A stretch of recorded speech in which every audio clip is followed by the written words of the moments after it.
오늘 말씀의 제목은 바울이 예루살렘에서 붙잡힘, 바울이 예루살렘에서 붙잡힘이라는 말씀의 제목으로 은혜 나올 생각하도록 하겠습니다. 바울이 어디에서 붙잡혔다고요? 예루살렘에서 붙잡혔습니다. 결박과 환란이 기다리고 있다는 그러한 선지자의 말에도 불구하고 예루살렘으로 바울이 올라갔습니다. 지난주에 살펴봤던 것처럼 올라갔는데 좋은 일이 기다리고 있었던 건 아니에요. 오늘 본문의 말씀에서 보게 되면 사도행전 21장 27절부터 40절까지는 이제 바울이 예루살렘에서 어떻게 붙잡혔고 또 하나님께서는 이 바울을 통해서 어떻게 믿음의 역사를 이루어 나가시는가 하는 것이 기록되어 있는 그런 말씀이에요. 그래서 30절까지 보시게 되면 유대인들이 바울 때문에 큰 소동을 일으키게 됩니다. 그 말씀이 30절까지 나오고 그 소동이 일어나기 때문에 천부장이 그 소식을 듣고 바울을 구출하는 대목이 31절에서부터 36절까지 나와 있습니다. 그리고 이제 마지막 대주로요 37절에서부터 40절까지는 붙잡힌 바울이 천부장에게 자신을 해명할 말, 변명할 말을 요청을 한 대목이 40절까지 나와 있습니다. 본문의 말씀에 보게 되면 이 사도 바울이 거의 죽을 뻔했어요. 첫 번째 대주로 와가지고 유대인들이 큰 소동을 일으키게 되는데 무리를 충동을 해서 일으키게 되는 거예요. 그 말씀이 27절의 말씀인데요. 27절 보시면 그 이래가 거의 참에 아시아로부터 온 유대인들이 성전에서 바울을 보고 모든 무리를 충동하여 그를 붙들고, 여기서 그 이래라고 하는 거는 지난 시간에 살펴봤던 그 결례 있죠? 일주일 동안 머리 깎는 의식, 그 결례를 향하는 의식이 거의 다 찼을 때 그때에 아시아로부터 온 유대인들이 있었습니다. 여기서 아시아는 우리가 살고 있는 아시아 아니고 우리가 계속해서 살펴봤던 어디 아시아냐면 소아시아 지방이요. 지금으로 얘기하면 터키 지방에서 온 유대인들. 사도 바울을 쫓아다니면서 못살게 굴었던 그 유대인들 얘기를 하는 거예요. 그 유대인들이 이제 어디까지 왔어요? 예루살렘까지 와가지고 성전에서 예배를 드리려고 기다리고 있는 바울을 보고서 그 모여있는 이스라엘 백성들을 붙잡고서는 그냥 충동질을 일으킨 거예요. 뭐라고 얘기를 했는가? 그 말씀이 28절과 29절의 말씀이에요. 28절, 29절 한번 읽어보셔요. 그치되 이스라엘 사람들아, 보으라, 이 사람은 각처에서 우리 백성과 율법과 이곳을 해방하여 모든 사람을 가르치는 그 자인데 또 헬라인을 데리고 성전에 들어가서 이 거룩한 곳을 더럽게 하였다 하니, 이는 저희가 전에 에베소 사람 드로비모가 바울과 함께 성내에 있음을 보고 바울이 저를 성전에 데리고 들어간 일로 생각하밀러라. 예. 이 사람들이 아시아로부터 온 유대인들이 그 이스라엘 사람들을, 성전에 모였던 이스라엘 사람들을 충동질을 한 겁니다. 충동한 이유가 뭔가 하게 되면 이 사람들이 그 사도 바울이 도로 다니면서 백성과 율법을 가르치는데 유대인들에게 있었던 그 율법과 성전, 이 모든 것이 헐고 거룩한 곳을 더럽게 하였다는 그러한 명분을 들어가지고 이스라엘 사람들을 충동질을 한 거예요. 어떻게 더럽혔다는 것인가? 그 이제 29절 하반절에서 그랬죠? 29절 보게 되면 이는 저희가 전에 에베소 사람 누구? 드로비모가 바울과 함께 성내에 있음을 보고, 누가 데리고 갔다고요? 바울이 저를 성전에 데리고 들어간 줄로 생각하밀로다. 이것도 오해예요. 다 오해에서 출발하는 건데, 헬라 사람이 성전에 있는 것을 보고, 에베소 사람인데, 이 사람이 드로비모라고 하는 사람인데 바울이 데려온 걸로 생각을 하고 그렇게 오해를 하고서 율법을 헐물고 하나님이 주신 율법, 또 하나님께서 세우신 이 성전을 회방하는 이 바울을 보고서 화가 머리끝까지 난 거예요. 그래서 끌고 나가가지고 바울을 죽이려고 충동질을 한 겁니다. 이 말씀을 좀 이해하기 위해서 제가 하나 그림을 한번 가지고 왔는데요. 보이셔요? 그림이 이게 뭐냐? 이게 뭘 것 같아요? 어디서 많이 본 그림인 것 같은데 나무가 있으니까 제가 잘 안 보이네요. 이게 뭐냐면 이스라엘의 그 성전이에요. 이스라엘 성전. 이스라엘 성전인데 이게 무슨 얘기냐면 이스라엘 성전이 이렇게 크게 생겼어요. 크게 생겼는데 이 성전 안에 들어갈 수 있는 사람들이 각각 달라요. 레벨이 달랐다고. 성전 안에 들어갈 수 있는 것. 지금 우리는 남녀 구분 없이 다 어디 안에 들어와 있죠? 성전 안에 들어와 있어요. 지성소 안에. 엄밀하게 얘기하면 지성소 안에 들어와 있는데 그때 당시에는 이스라엘 민족, 구약에 있는 이스라엘 민족들은 그 사람의 분류에 따라서 들어갈 수 있는 위치가 다 달랐어요. 어디냐면 저기 이게 성전인데 여기서 보게 되면 여기 보이세요? 이게 뭐냐면 이방인의 뜰이에요. 이방인의 뜰. 이방인의 뜰이라고 하는 건 뭐냐면 이방인들은 어디까지 들어갈 수 있냐면 여기까지만 들어가요. 여기까지만. 잠깐만 그 안에 밖에 나와가지고 컴퓨터 좀 보세요. 엔터키 한번 쳐보시겠어요? 화살표키 하나. 화살표키. 아니 화살표 키보드에 화살표키 하나만 쳐보세요. 네, 이거 보이시죠? 이게 조금 나은가요? 예. 이게 하나 하고 오른쪽 마우스 눌러보세요. 일찍 와야 뭘 알려주지. 화살표키. 예, 거기서 오른쪽 마우스 눌러보세요. 그 일시 정지 누르세요.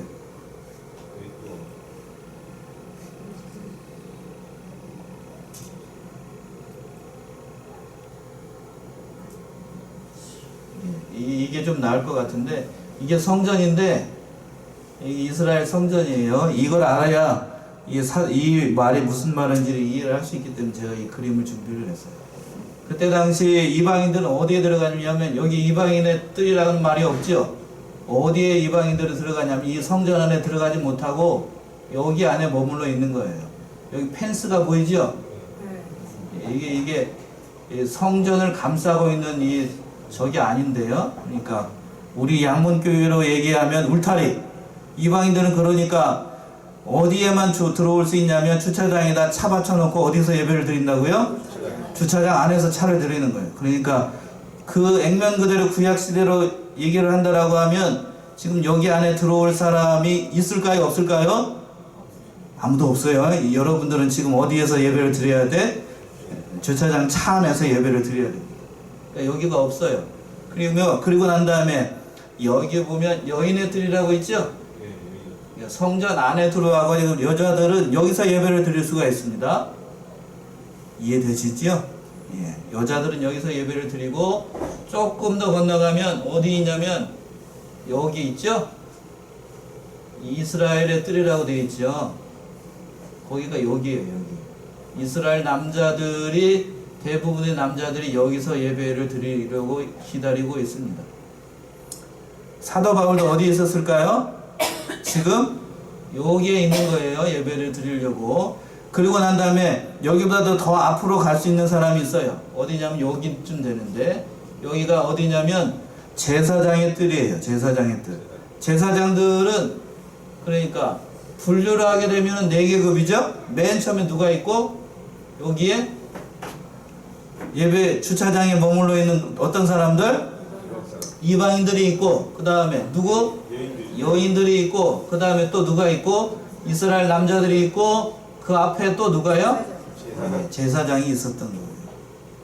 그러니까 제가 이 말씀을 이걸 보여주는 이유가 뭔가 하게 되면 우리가 지금 어디 안에 들어가 있다고요?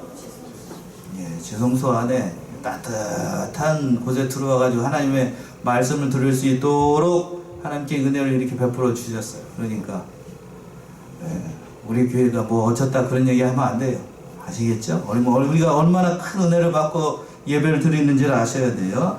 그리고 이 말씀을 보게 되면 그러니까 이방인 신분이었던 드로비모라고 하는 사람은 이스라엘 성전에서 예배를 드리려고 할 때에 이 사람은 어디까지밖에 들어오지 못하죠? 어디에요? 이방인이니까 주차장. 예, 그래요. 주차장이라고 하면 얘기하기가 쉬워. 거기까지만 들어올 수 있는 거예요, 주차장만.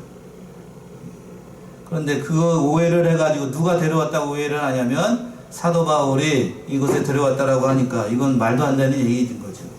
그냥 본질적으로 이 드로비모라고 하는 사람하고 그 다음에 또 누구? 사도 바울하고는 같은 뜰에서 예배를 드릴 수 있다 없다? 없어요. 없어.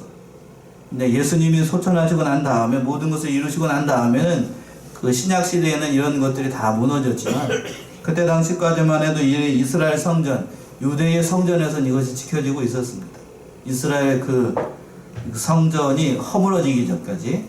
어느 때 허물어졌을까요?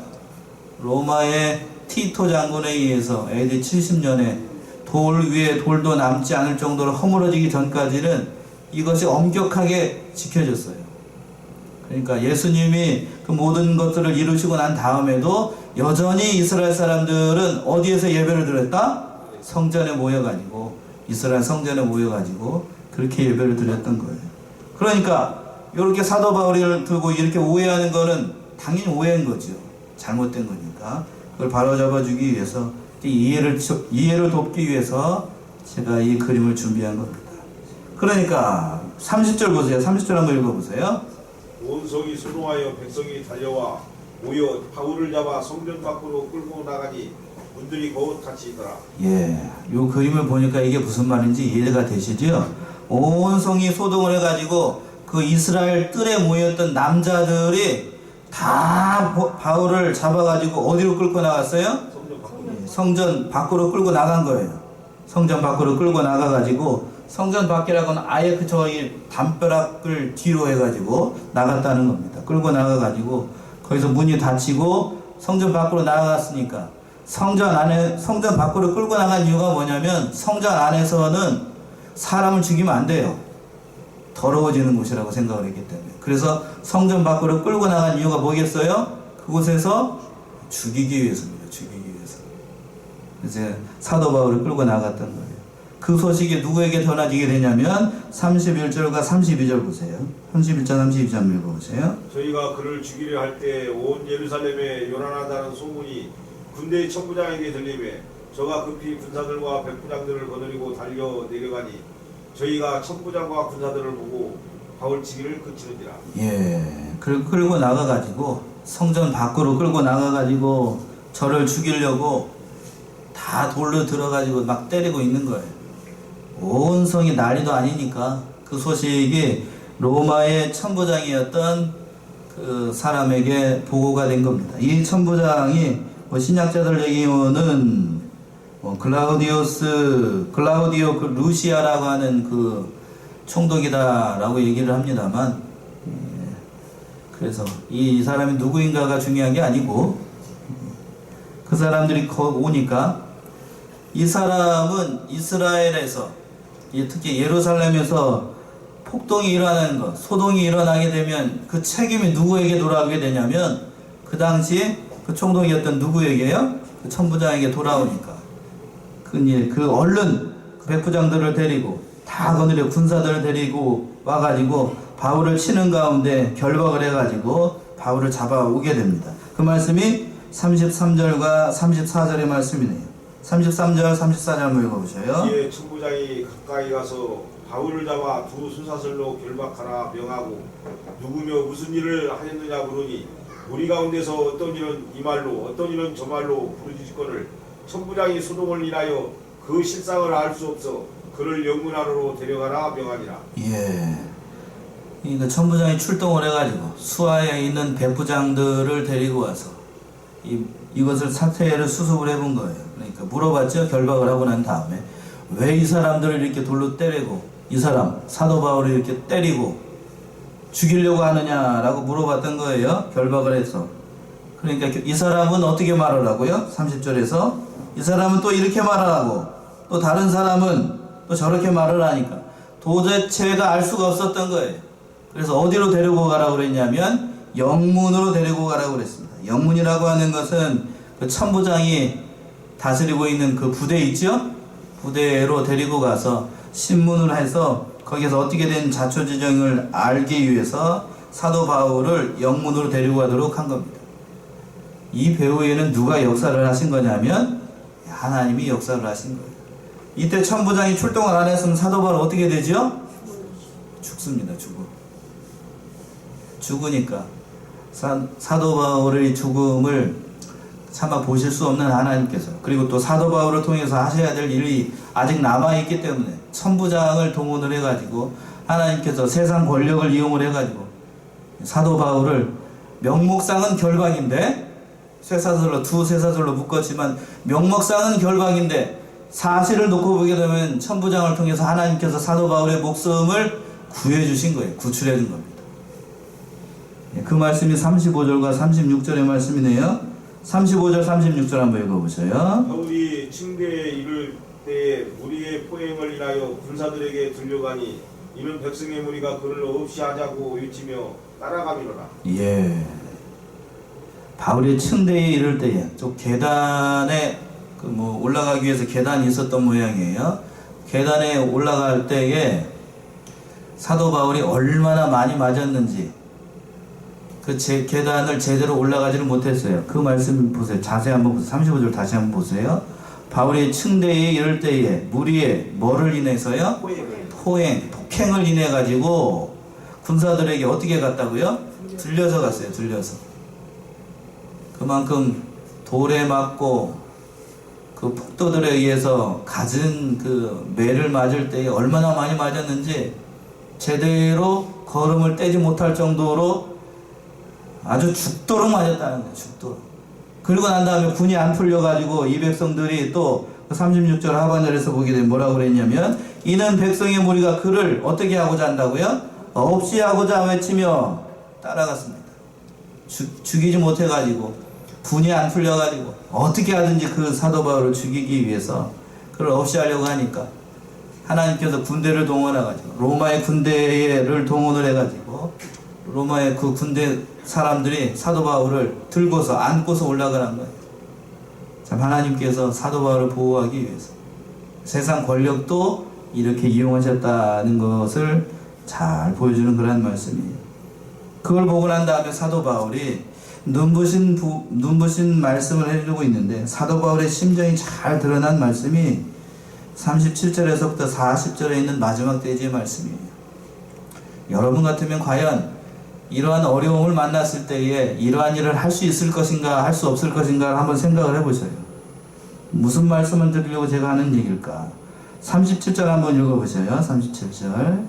바울을 데리고 영문으로 들어가려 할 그때에 바울이 천부장도로 이르되 내가 당신에게 말할 수 있느뇨 가로되 네가 헬라말을 아느냐. 예, 군사들이 이제 바울을 데리고 그 영문으로 들어가려고 할 때에 바울이 천부장에게 자신을 변호할 기회를 달라고 말을 하는 겁니다. 바울은 자기의 생명이 위태로운 가운데 있음에도 불구하고 하나님의 주권을 믿고 자신의 무리들, 자신을 핍박하고 있는 사람들을 향하여서 변명을 하기 위해서, 변호를 하기 위해서, 또 다른 말로 하게 되면 그 사람들을 전도할 목적으로, 복음을 전할 목적으로 천부장에게 자신의 변호할 수 있는 기회를 달라라고 얘기를 한 겁니다. 참 사도 바울의 심정이 어떠한가를 이 말씀을 통해서 우리가 알 수 있어요. 그리고 말씀을 듣고 난 다음에 38절 보면 천부장이 뭐라고 얘기하냐면 38절 보시면 그러면 네가 이전에 난을 일으켜 사천의 자격을 거느리고 광야로 가던 애굽인이 아니냐 천부장이 물어본 거예요. 이 말씀은 뭐냐면 그때 당시 유세비우스라고 하는 그 역사학자가 있는데 그 사람의 기록에 따르면 네로 황제 때에 그 3만 명이나 되는 사람들을 데리고 와가지고 감람산에 숨어 있다가 벨릭스 군대를 폭도를 일으켜가지고 벨릭스 군대에 패해가지고 도망하였던 폭도들이 있어요. 그 사람이 아니냐라고 물어본 거예요.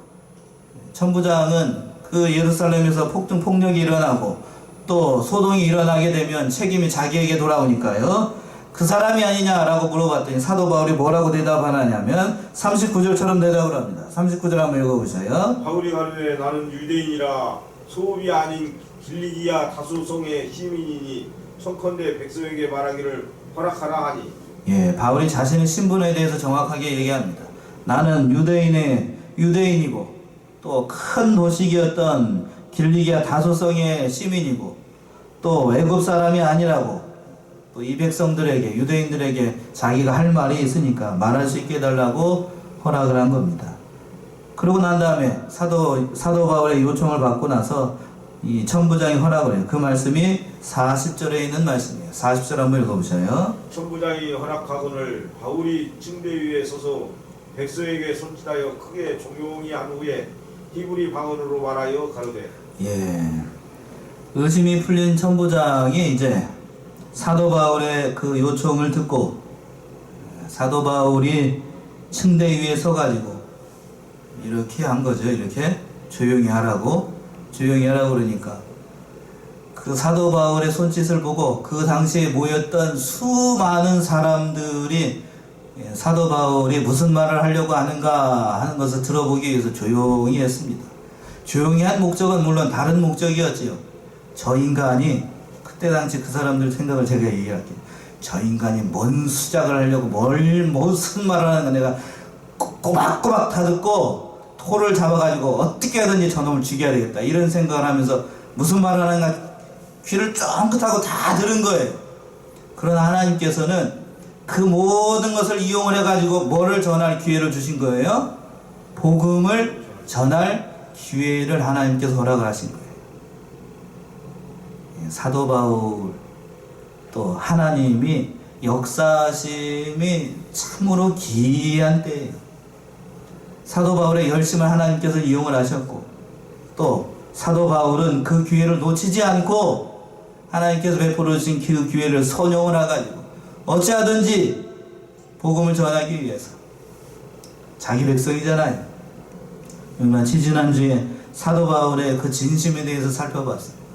저주를 받아서 끊어질지라도 그리스도로부터 끊어질지라도 이스라엘 백성이 구원을 받기를 원했어요.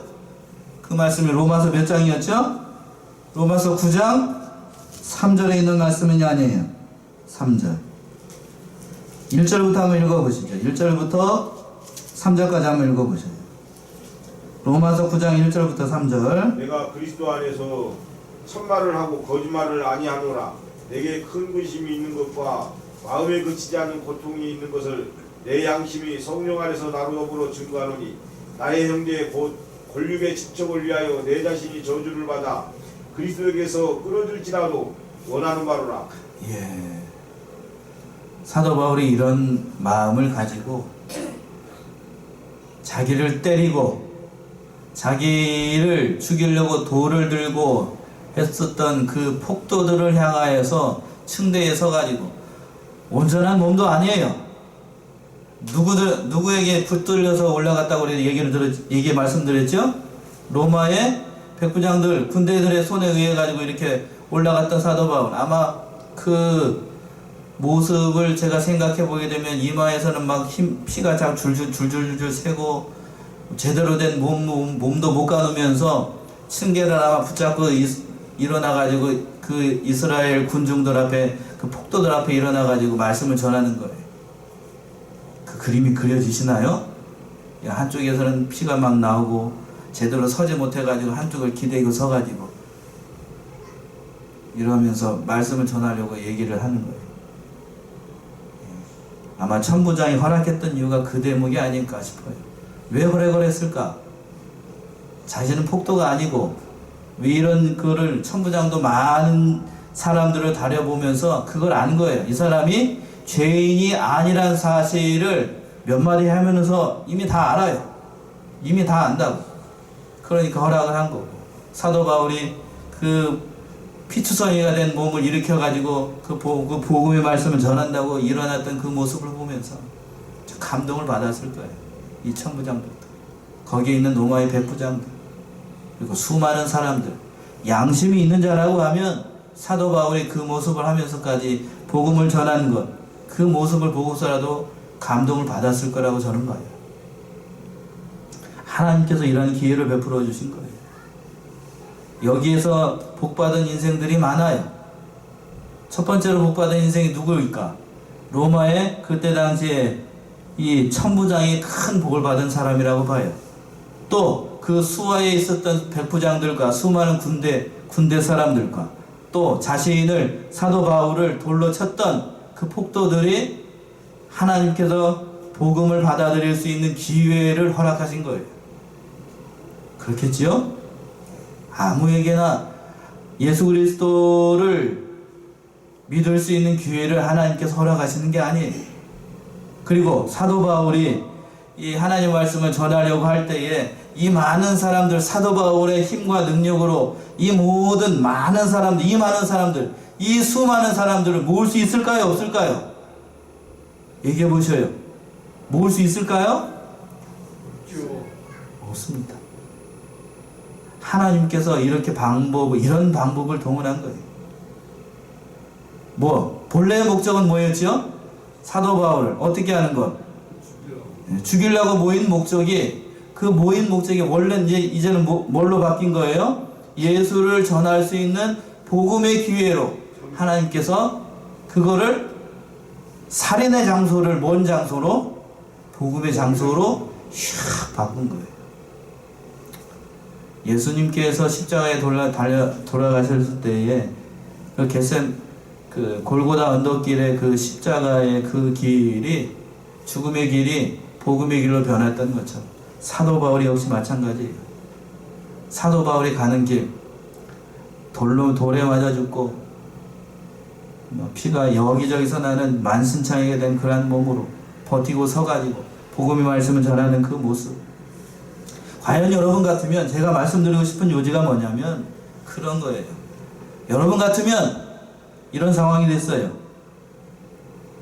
복음의 말씀을 전하기 위해서 맞으면서까지 피를 줄줄줄줄 흘리면서까지 하나님의 말씀, 예수를 믿으라고 전할 수 있을 것인가 없을 것인가? 여러분 같으면 어떻게 하시겠어요? 그냥 군대의 호의를 받으면서 잘 있어, 나 갈게, 이렇게 손을 빠이빠이 흐르면서 갈 거예요? 아니면은 그때 다시 일어나가지고 예수 믿으세요 한마디 하시겠어요? 어떤 걸 선택을 하시겠어요? 잘 있어, 빠이빠이, 나 갈게, 이렇게 하시겠어요? 어떤 거 하시겠어요? 예? 쉽지 않은 거예요. 쉽지 않다고. 보통 사람 같으면 아마 그 자리에서 일어나지도 못하고 아마 나 죽었다 하고 죽었을 거고, 첫 번째는 아마 죽었을 거예요. 두 번째는 어떻게 됐을까요? 군대 가가지고 자신을 이렇게 하고 가니까 얼른 도망갔을 거예요. 얼른 꽁지 빠지게 도망갔을 겁니다. 그러나 사도 바울은 여기서 보게 되면 그 기회를 놓치지 않고 천부장에게 얘기를 하는 거예요. 뭘 전할 수 있는, 자신이 복음을 전할 수 있는 기회를 허락해달라 라고 얘기를 하는 겁니다. 그래서 22장에서 보게 되면 천부장이 허락을 받아가지고 긴 것, 22장의 말씀이 그 말씀이에요. 복음을 전하는 것. 그 폭도들을 향하여서, 자신을 때려 죽이려고 하는 그 이스라엘 민족들을 향하여서 저주를 받아서 끊어질지라도 마땅히 원하는 바로라 하는 사도 바울의 진심이 담긴 명설교를 하는 겁니다. 이게 복음을 들고 산을 넘는 자의 발, 사도 바울의 발이었어요. 정말 아름다운 모습. 복음을 전하는 자가 과연 어느 곳까지 순종을 해야 되는가 하는 모습을 보여주고 있는 말씀이에요. 우리의 모습은 어떠한가? 어떠한가를 이 시간 돌아보셔야 돼요. 하나님은 어떠한 방법을 통해서라도 하나님께서는 그 복음의 말씀 전하도록 한다라고 하는 거예요. 그러니까 우리 사랑하는 양문의 성도님들이 이 기회, 좋은 환경에서만 하나님의 말씀을 전할 수 있다, 아니면 좋지 않은 환경에서는 하나님 말씀을 전할 수 있다, 어느 것이 더 많을까요? 제가 주일날 말씀 전한 것처럼 고난이 있는 곳에 영광이 있어요. 오늘 이 말씀도 마찬가지입니다. 사도 바울이 뭐에 맞아서, 돌에 맞아서 뭐 할 만큼, 죽을 만큼 됐으니까 누가 출동을 해요? 누가 출동을 해요? 천부장이 출동을 합니다. 사도 바울이 아무런 핍박도 받지 않고 아무런 일도 드리지 않고 거기서 예배를 잘 드렸다라고 하면 로마의 천부장과 백부장이 출동을 했을까요? 안 했을까요? 안 한다고요? 안 해요. 핍박이 있고 환란이 있고 사도 바울이 돌에 맞아가지고 거의 죽을 때쯤 되고 큰 소동이 일어나고 환란과 핍박이 일어나니까 누가 출동을 해요? 천부장이 출동을 하는 거예요. 이 말씀을 제가 준비하면서 여러 가지로 많은 생각을 했어요. 하나님께서 뭣도 이용을 하신다? 환란과 고난도 이용을 하셔가지고 그걸 선으로 베꿀 수 있는 것이 하나님의 복음의 능력이라고 하는 거예요. 로마서 8장 28절에 그랬지요? 모든 것이 합력하여 뭐를 이룬다고요? 선을 이룬다. 여기서 모든 것이라고 하는 건 요 위에서 좋은 것 이것만 얘기하는 게 아니에요. 우리가 좋지 않다라고 생각하는 모든 것, 우리가 원하지 않는 모든 것, 사도 바울식으로 얘기하면 결박과 환란이 기다리고 있는 것, 그 모든 것이 합력하여 하나님께서 원하시는 선을 이루어 나가는 겁니다. 그러니까 우리가 환경을 탓하지 말고 역경 가운데서도 고난 가운데서도 그 환경만을 바라보지 말고 그 환경을 주신 하나님을 믿고 나아가게 되면 하나님께서 만능으로 역사를 하셔가지고 그것을 통하여서 하나님의 복음의 말씀을 전할 수 있는 새로운 길로 인도하신다는 그런 말씀입니다. 이 말씀에 소망을 두고 우리가 사도 바울의 이 모습을 보면서 우리의 모습이 과연 어떠한 모습일지, 과연 나는 이 상황이 되게 되면 어떠한 모습으로 서게 될 것인지를 생각해 보시는 거지. 참 어떠한 환경을 주시더라도 그만 믿음 변치 않고 하나님의 말씀을 전하시는 저와 여러분들이 다 되시기 바랍니다. 기도하겠습니다.